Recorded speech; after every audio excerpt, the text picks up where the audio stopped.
कायनात की क्या हकीकत है?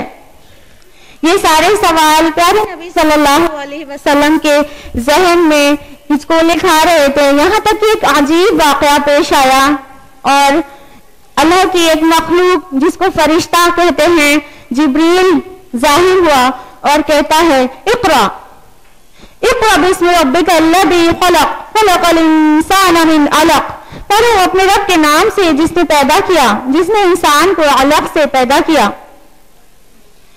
कुरानी वही सूरह अलक़ सूरह नंबर 96 आयत नंबर 1 और 2। नई वही अब उन तमाम तर सवालों का जवाब लेकर हाजिर थी। कायनात, इंसान, इल्म, इन तमाम चीजों की हकीकत अब 23 सालों के लिए कुरानी वही की शक्ल में जारी हो गई थी और इंसान जो कंफ्यूजन और लाइल्मी में भटक रहा था उसके लिए हिदायत और इम्कानात के दरवाजे खुल गए। कुरान मजीद सिर्फ अवामिर और नवाही की किताब नहीं है, बल्कि इल्म का वो समंदर है जिससे रहती दुनिया तक इंसान फायदा उठा सकता है अगर वो चाहे। कुरान मजीद का आगाज ने मुसलमानों के अंदर एक इनकलाब बर्पा कर दिया और इम्कानात, तरक्की और उरूज के तमाम तर दरवाजे खोल दिया। जहां एक तरफ कंफ्यूजन और लाइल्मी भरी पड़ी थी, वहीं कुरान की वही आते ही उन तमाम सवालों का जवाब मिलने लगा और वही रब्बानी कंफ्यूजन और अंधेरे में बिजली की तरह कौन पर आवाज देती है। सूरह जासिया सूरह नंबर 45 आयत नंबर 13। वसख्खर लकुम मा फिस समावाति व मा फिल अर्दि जमीअन मिन्हु इन्न फी ज़ालिका लआयातिन लिक़ौमिन यतफ़क्करून। फरमाया रब्बुल इज़्ज़त ने कि जो कुछ भी आसमान और जमीन में है उन सब चीजों को हमने तुम्हारे ताबे कर दिया, तुम्हारी सर्विस में लगा दिया और इसमें हर उस शख्स के लिए निशानी है जो गौर व फिक्र करने वाला हो। अल्लाह ताला ने इंसान को वो अज़मत अता की कि वो कुरान के जरिए अब उन सारे सवालों का जवाब ढूंढ निकाले। और फिर क्या था, मुसलमान जो कुरान पर अमल करने वाले, उस पर गौर व फिक्र करने वाले थे, उन्होंने तरक्की का वो दौर देखा और इल्म का कोई भी फील्ड ऐसी नहीं थी जिसमें उन्होंने अपने झंडे ना गाड़े हों। मुसलमान साइंस में सबसे ज्यादा आगे, फिलॉसफी में सबसे ज्यादा आगे, हिस्ट्री लिखने में सबसे ज्यादा आगे हो गए। और जहां कायनात इतनी पेचीदा चीज थी, अब पुरानी वही के बाद कायनात कोई पेचीदा और पोशीदा शय न रह गई थी, क्योंकि कुरान की एक आयत ही इतने सीक्रेट्स ओपन कर देती है। मिसाल के तौर पर सूरह यासीन सूरह नंबर 36 आयत नंबर 40 फरमाया अल्लाह रब्बुल इज़्ज़त ने लशम्सु यंबग़ी लहा, और मेरे सूरज के बस में है कि वो चांद को जा पकड़े, वल्लैलु साबिक़ुन नहार, और न रात दिन पर सबकत ले सकती है, वकुल्लुन फी फलकिन यस्बहून, और हर एक अपने अपने मदार, अपने अपने ऑर्बिट में तैर रहे हैं। अब तो गर्दिशे शम्सो कमर की सारी सीक्रेट एक ही आयत के टुकड़े में ओपन हो गई। जरूरत बस थी तहकीक करने की। तारीख गवाह है कि जब तक मुसलमानों ने कुरान मजीद को पकड़े रखा, तब तक वो उरूज की नई सीढ़ियां चढ़ते चले गए, तरक्की याफ्ता होते चले गए। और ये कुरान ही है जिसने साइंस को इतना खोल कर रख दिया। अल्बर्ट आइंस्टाइन कहता है, science without religion is lame and religion without science is blind, कि साइंस बगैर मजहब के लंगड़ी है और मजहब बगैर साइंस के अंधा है। और जब मजहबी किताब कुरान की बात हो, सबकी लीडर, तो क्या ही कहना। मुसलमान दौरे नबवी में, दौरे खुलफाए राशिदीन में और उसके कई 100 सालों तक भी कुरान से वाबस्ता रहा। जिस हद तक उसकी वाबस्तगी थी, उस हद तक उसने तरक्की किया। लेकिन ये कामयाबी, ये तरक्की वेस्टर्नर्स को रास न आई और हम मुसलमान वेस्टर्न कॉन्स्पिरेसीज का शिकार हुए। दुनिया में हर कौम को इस्लामोफोबिया है। उसे पता है कि इस्लाम जैसा पॉलिटिको सोशियो इकोनॉमिक सिस्टम किसी के पास नहीं। उसे पता है कि मुसलमानों जैसी तहजीब और अखलाक कहीं और नहीं। तो गर्दे इस्लाम के डर से वो कई तरह से कॉन्स्पिरेसीज करते हैं जिसका शिकार हकीकत में हम मुसलमान हो ही गए। कई हमारे आबा अजदाद की जितने इल्मी उनकी सलाहियतें थी और उन्होंने इल्म के जिस मैदान में अपना परचम लहराया था उनके नाम को वेस्टर्नाइज कर दिया गया ताकि उनकी पहचान खो जाए और जो जो इन्वेंशंस मुसलमानों ने किए थे उसका सेवा किसी और के सर बांध दिया गया।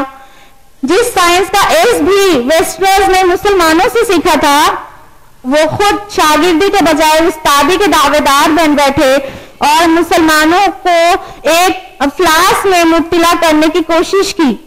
यहाँ तक कि मुसलमान सचमुच में इंफीरियरिटी कॉम्प्लेक्स में पड़ गए और वो धीरे धीरे ये सच समझने लगे कि साइंस के मैदान में तो जितनी भी चीजें इन्वेंट हुई, डिस्कवर हुई, वो सब वेस्टर्नर्स ने की और कहाँ मुसलमान और कहाँ साइंस और साइंटिस्ट का नाम सुनते ही आज हमारे जहनों में वेस्टर्नर्स घूमने लगते हैं और यकीनन हम वाकई अपना कॉन्फिडेंस खो बैठे।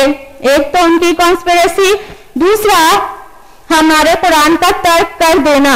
ये दोनों ने मिलकर हमको एक फिक्री और जहनी अफलास में यकीनन मुब्तला कर दिया और आज हम उसी दौर में जी रहे हैं कि हम समझते हैं कि साइंस में हमारा कुछ भी कंट्रीब्यूशन नहीं है।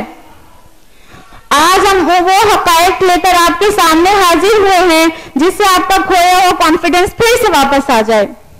आज हम आपके सामने वो हकीकतें खोल कर रख देंगे जो वेस्टर्न कॉन्स्पिरेसीज का शिकार हुई थी ताकि आपको पता चल जाए कि हम पर किस कदर उरूज के दौर गुजर चुके हैं। उसकी क्या वजूहात थी वो भी बताते चलेंगे ताकि अब हम अपने हाल को संवार सकें। जैसा कि हमने आपको बताया कि साइंस की कोई ब्रांच ऐसी ना थी जहां पर मुसलमानों ने अपना इल्मी झंडा ना गाड़ा हो। साइंस हो चाहे फिलॉसफी, हिस्ट्री, सब जगह मुसलमान बहुत कामयाब थे उस दौर में जब वो कुरान से वाबस्ता थे। आइए अब बात करते हैं मैथमेटिक्स की। आपको अपनी बात बेहतर समझाने के लिए हम कुछ विजुअल्स की भी हेल्प लेंगे। एक ग्रेट मैथमेटिशियन जिनका नाम मोहम्मद बिन मूसा अल ख्वारिज़मी था, जिनकी तस्वीर आप अपने मॉनिटर पर देख सकती हैं। ये मूसा अल ख्वारिज़मी 780 ईस्वी में ख्वारिज़म मिडिल एशिया के ख्वारिज़म एरिया में पैदा हुए जो ख्यू कहलाता है और इनके नाम को वेस्टर्नाइज करके एल्गोरिथमी कर दिया गया। मूसा बिन अल ख्वारिज़मी की सबसे बड़ा कारनामा यह है कि उन्होंने अरबिक नंबरिंग इंट्रोड्यूस की। जी हाँ, आज जो हम 0 से लेकर 9 तक के डिजिट्स पर बेस्ड नंबर्स इस्तेमाल करते हैं, पूरी दुनिया में ये जो राइज है ये अल ख्वारिज़मी की ही देन है। सबसे पहले अल ख्वारिज़मी ने अरबिक नंबर्स इंट्रोड्यूस किया। उससे पहले जो नंबर सिस्टम्स थे वो कैलकुलेशन के लिए नहायत टफ थे, लेकिन 0 to 9 नंबर्स का इजाद हो जाना और फिर उसके बाद उस पर कैलकुलेशन बिल्कुल आसान हो गया। चाहे जमीन की पैमाइश का मामला हो, चाहे विरासत की तकसीम का कॉम्प्लिकेटेड से कॉम्प्लिकेटेड कैलकुलेशन 0 to 9 नंबर्स की हेल्प से बिल्कुल आसान हो गया। अल ख्वारिज़मी ने एक किताब लिखी अलजबरा वल मुकाबला, जिसने रियाजी की दुनिया में एक इनकलाब बर्पा कर दिया। अब कोई मैथमेटिकल कैलकुलेशन टफ ना रह गया। ये अलजबरा वल मुकाबला की बुनियाद पर ही आज मैथमेटिक्स की एक मुस्तकिल ब्रांच अलजबरा बन चुकी है और हमें से शायद ही कुछ लोग जानते हो ये लफ्ज अलजबरा अरबी का लफ्ज है। इनकी किताब और इनकी दी हुई टर्मिनोलॉजी है अलजबरा। ये अलजबरा अलमुकाबला का लैटिन ट्रांसलेशन जो आप अपने स्क्रीन पर देख सकती हैं, ये लैटिन ट्रांसलेशन है। दास का कहना है कि 300 साल के बाद इसका लैटिन ट्रांसलेशन जब किया गया तो अहले यूरोप को इस इल्म की हवा भी न लगी थी। इसका ट्रांसलेशन किया गया लाइबर अलजब्रियत अलमुकाबला नाम से। तब तक यूरोपियन अलजबरा से बिल्कुल वाकिफ ही नहीं थे और ये ख्वारिज़मी थे जिन्होंने अलजबरा इंट्रोड्यूस किया। अल ख्वारिज़मी ने कई और एक्सपेरिमेंट्स एस्ट्रोनॉमी के भी किए और दुनिया को बहुत कुछ दिया। उसके अलावा एक मैथमेटिशियन है जिनका नाम उमर खयाम है। आप सोच रही होंगी कि उमर खयाम को तो हम रुबाइयात के शायर नाम से जानते हैं। जी हाँ, वो ही उमर खयाम जिनको हम रुबाइयात का फेमस शायर समझते हैं, वो एक ग्रेट मैथमेटिशियन भी थे, फिलोसफर भी थे और तबीब भी थे। उमर खयाम जो कि ग्रेट मैथमेटिशियन थे, उनका कारनामा जो है वो ये कि उन्होंने साल की तवालत कैलकुलेट किया। उस एरा में साल की तवालत साल की मशक्कत शाका के बाद साल की जो तवालत है वो 365.242198 365.242198 डेज पर रखी। और आज मॉडर्न एरा में एटॉमिक क्लॉक्स और कई मॉडर्न इक्विपमेंट के बाद जो साल की तवालत कैलकुलेटेड है वो 365.242198 है। किस कदर करीब था उनका 11th सेंचुरी का ये काम जो हम 20th सेंचुरी और 21st सेंचुरी में डिस्कवर कर पाए हैं। उमर खयाम ने दुनिया को बहुत कुछ दिया और ये भी एक माहिर थे एस्ट्रोनॉमी के।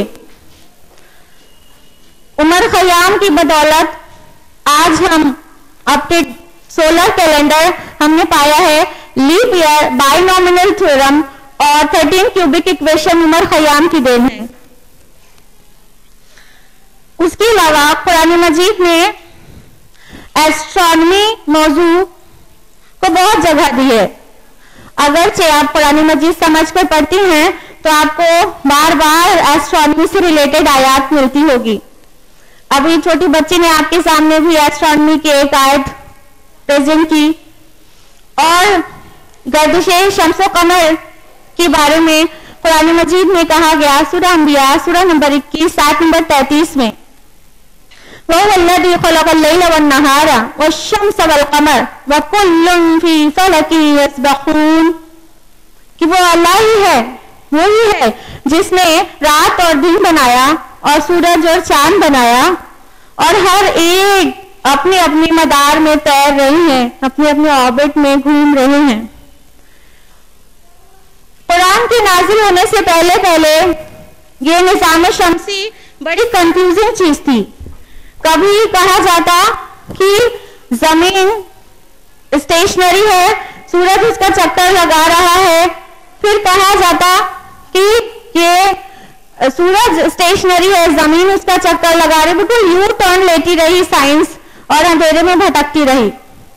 लेकिन कुरान मजीद के नुज़ूल के बाद कुरान मजीद के तालिब इल्म को जब ये सारी डिटेल्स कुरान में ही मिल गई तब उनका काम था सिर्फ तहकीक रिसर्चेस करना, यहां तक कि उनको अजीम कामयाबी नसीब हुई। उनमें से एक है नसीरुद्दीन मोहम्मद तूसी। आप अपने मॉनिटर पर उनकी तस्वीर देख सकते हैं।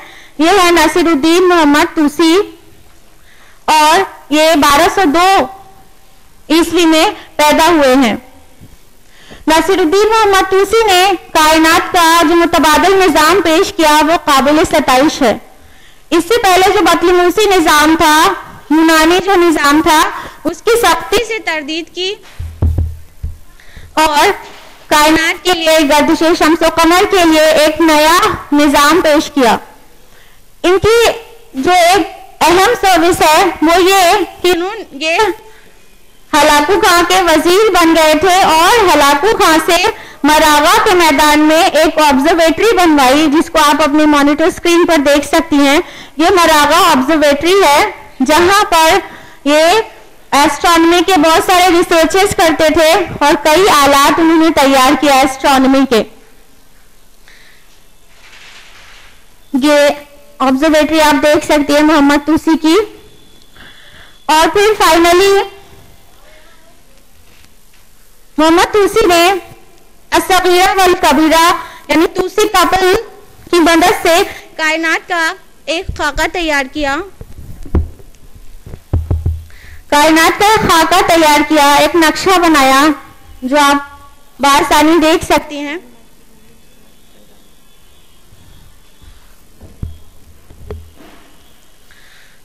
आप अपनी मॉनिटर स्क्रीन पर देखिए, ये जो छोटे और बड़े सर्कल्स हैं इनकी इस्तिलाह है तूसी कपल। तूसी कपल की मदद से जो कायनात का खाका तैयार किया उसके साथ इब्न शातिर, मोहम्मद तूसी, इब्न शातिर और इब्नुल हैसम ने एक बिल्कुल काबिल कबूल निजाम पेश किया। फाइनली इब्न शातिर ने अपनी किताब निहायत उसूल फी तस्हील उसूल में ये तूसी कपल की बुनियाद पर एक नक्शा बनाया और निजाम कायनात लोगों के सामने पेश किया। और इसके साथ एक निहायती इल्मी बददयानती हुई, वो ये कि कोपरनिकस ने 200 साल के बाद इसी नक्शे की तूसी कपल की मदद से अपना एक खाका बना दिया। और आप देख सकती हैं कि ये कोपरनिकस का डायग्राम है और ये इब्न शातिर का डायग्राम है तूसी कपल की मदद से। कोपरनिकस का कारनामा सिर्फ इतना है कि उसने अरबी के हुरूफ तहजी को हटाकर रोमन लेटर्स डाल दिए और अपने आप को इस फन के इमाम की हैसियत से दुनिया के सामने पेश कर दिया। 1975 में पहली बार अहले इल्म को ये बात मालूम हुई कि एक्चुअली जो नक्शा कायनात का इब्न शातिर ने निहायत उसूल फी तस्हील उसूल में कोपरनिकस से 200 साल पहले इंट्रोड्यूस किया था। इनफैक्ट कोपरनिकस का डायग्राम हूबहू उसकी कॉपी है। और ये बात कि इटली 15th सेंचुरी में इटली में ये किताब वेटिकन लाइब्रेरी में पहुंच चुकी थी और कोपरनिकस का वहां जाना और वेटिकन लाइब्रेरी में इस किताब का पाया जाना तारीख से साबित है। तो यकीनन कोपरनिकस ने इब्न शातिर की यह किताब पढ़ी होगी, जिसकी वजह से इतनी मुमासलत पाई जाती है कोपरनिकस के डायग्राम और इब्न शातिर के डायग्राम से में। आप देखिए किस तरह से हमारे आबा अजदाद के इल्म के साथ बददयानती की है ये वेस्टर्न ने। और एक अजीम एस्ट्रोनॉमर गुजरे हैं तकीउद्दीन नाम से। तकीउद्दीन 16th सेंचुरी के साइंटिस्ट हैं। इस्लाम का दौरे उरूज का आखिरी अय्याम गोया चल रहा था और तकीउद्दीन ने एस्ट्रोनॉमी फील्ड में अपनी काफी सर्विसेज दी। इससे पहले कि फर्दर डिटेल्स में जाएं, हम आपसे पूछना चाहेंगे कि स्टीम इंजन किसने इजाद किया। अब मेरा सवाल है कि स्टीम इंजन किसने इजाद किया, जल्दी बताइए, आपके जवाब का इंतजार कर रहे हैं।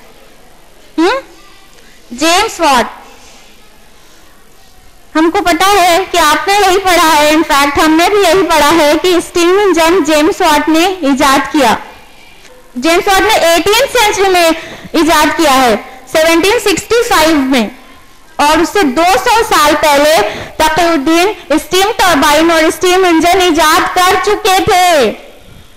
लेकिन यह भी मगरबी कॉन्स्पिरेसी का शिकार हुआ और स्टीम इंजन की इजाद का सेहरा जेम्स वाट के सर बांध दिया गया।